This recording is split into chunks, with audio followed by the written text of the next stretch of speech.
myself. I'm Zoltan Bakos from Balabit. We're a Hungarian vendor, and you might have heard about us. Let me start with a story. 15 years ago, there was a guy who thought about what to write for his thesis, and it turned out that he had no good tools for log management, so he decided to write a software for that purpose. This tool was syslogng. This is what you might know. It's very well known in the open source community, and this is our leading product for log management. And we will just introduce in a few months to the market the product called BlindSpotter, which is a great tool to analyze the behavior of your users. It is great to let you see the anomalies, to let you see where to focus on. And today we will talk a bit about Share Control Box. We will talk about that solution, which is a privileged activity monitoring tool. And how many of you know what this is? Hands up, everyone who knows that. Oh, I assume there are more people. Please tell me what this is. Yes, exactly. So Share Control Box is like the black box for the IT infrastructure. It's a security device, and it helps, it challenged us to learn more and more about the requirements which are changing. But before I get into that, let me explain what Share Control Box does. So it's basically a transparent proxy-based solution which takes the connection request from the client side, decrypts it, and stores it, and after re-encrypting, it gets forwarded to the server side. This happens also the other way around. So we perform so-called friendly man in the middle. So you understand why it's really important to be well prepared for the requirements in terms of security for our customers. Before I go on, let me show you how amazing this is in real life. To do that, I will open an RDP connection to a completely normal Windows server. And right after moving that over to that desktop, you will see that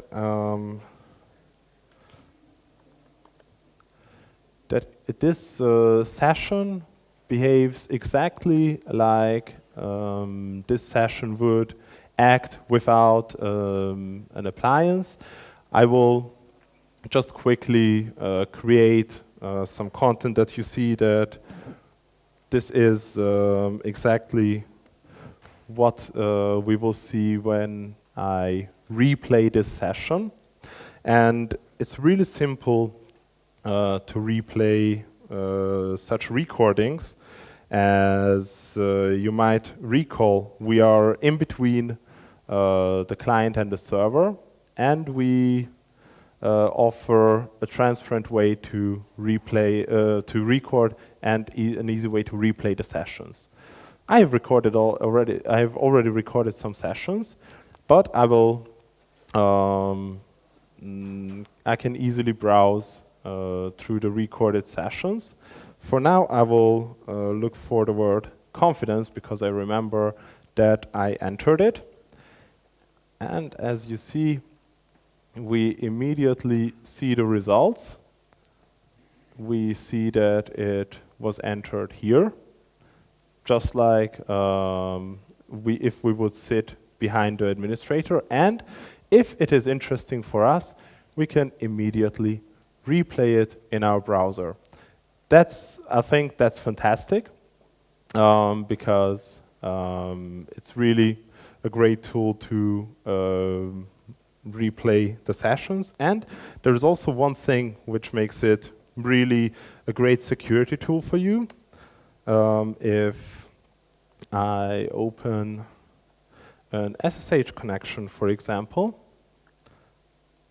Let's say I want to log in. Oh, I haven't started the server. Anyhow, it's also able to protect your infrastructure. But why is that needed?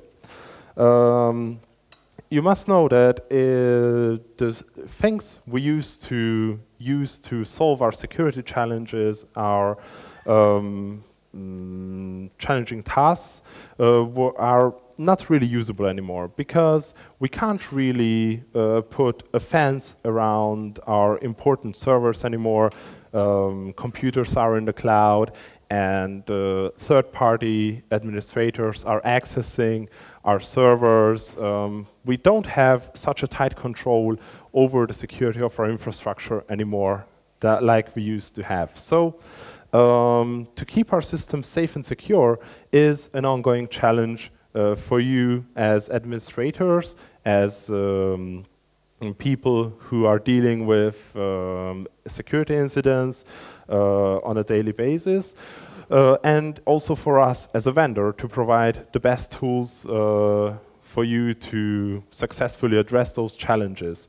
And it's also a big responsibility, because if something malicious happens, then you are the ones whose name is on the line.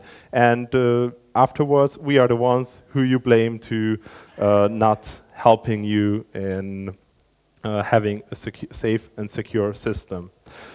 But you would think, why me? Why would anybody hack my systems? Why would I be the target?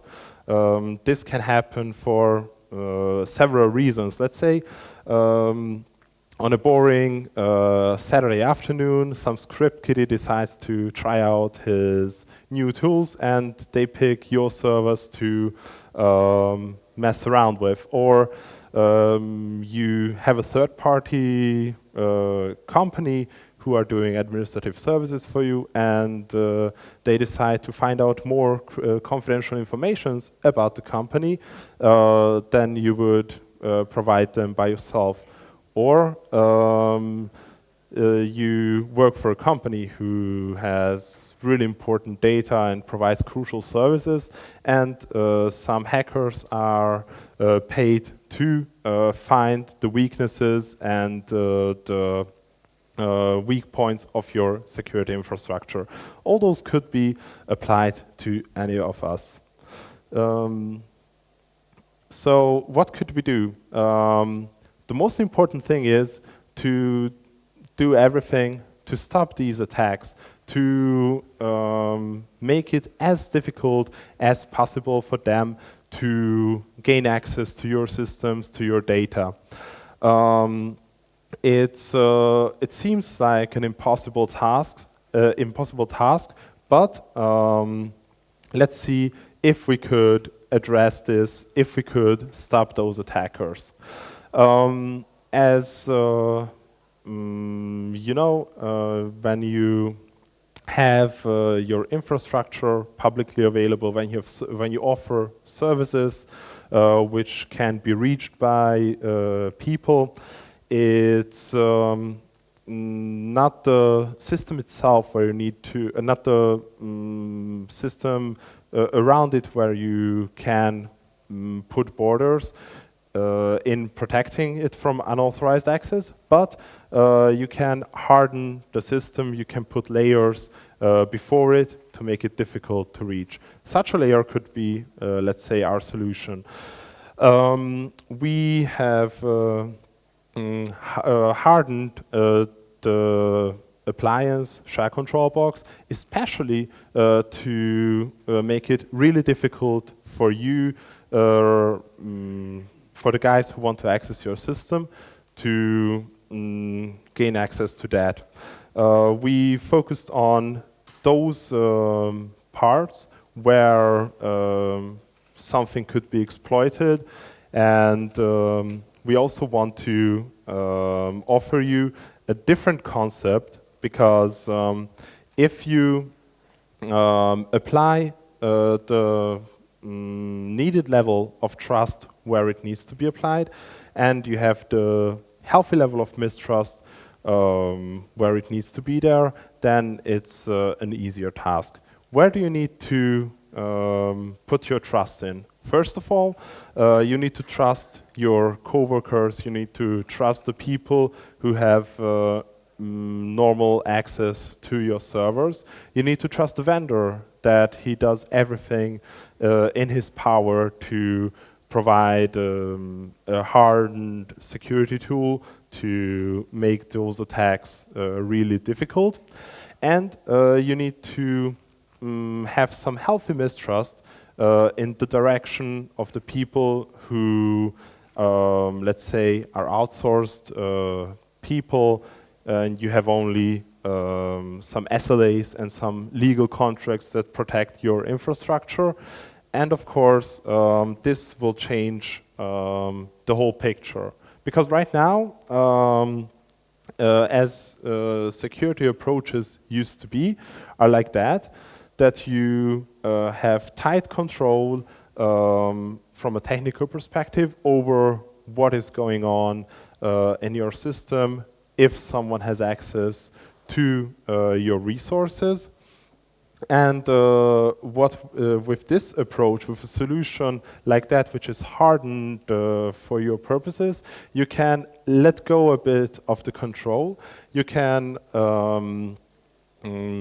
allow your trusted people more, and even your a bit mistrusted people can have bigger possibilities. But still, with having everything audited, having everything recorded, gives you a level of observation which is like the flight data recorder you have seen previously. So what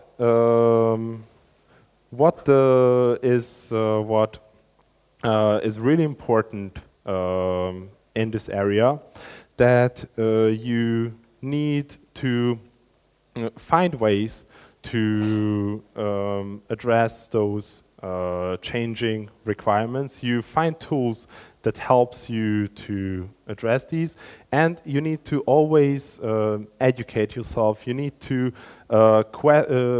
question the vendor to make sure that they are really aware of your needs, and they really want to provide you with the tools which will make you successful.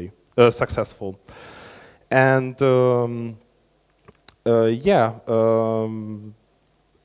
that's what I want to leave here today as a message. Those three important things. Always find the way to be a step ahead of the cyber criminals, of the malicious attackers. Always surround yourself with people who you can trust, that they are reliable, and always get the tools which makes it possible for you to achieve safe and secure infrastructure. Thank you very much for listening to those thoughts, and thank you for being here. And you will, if you have more detailed questions about this new approach of observation instead of control, or the technologies we are offering you, you can find us at our booth, and you can also visit our webpage on the internet. Do you have any questions? If not, then thank you very much for being here.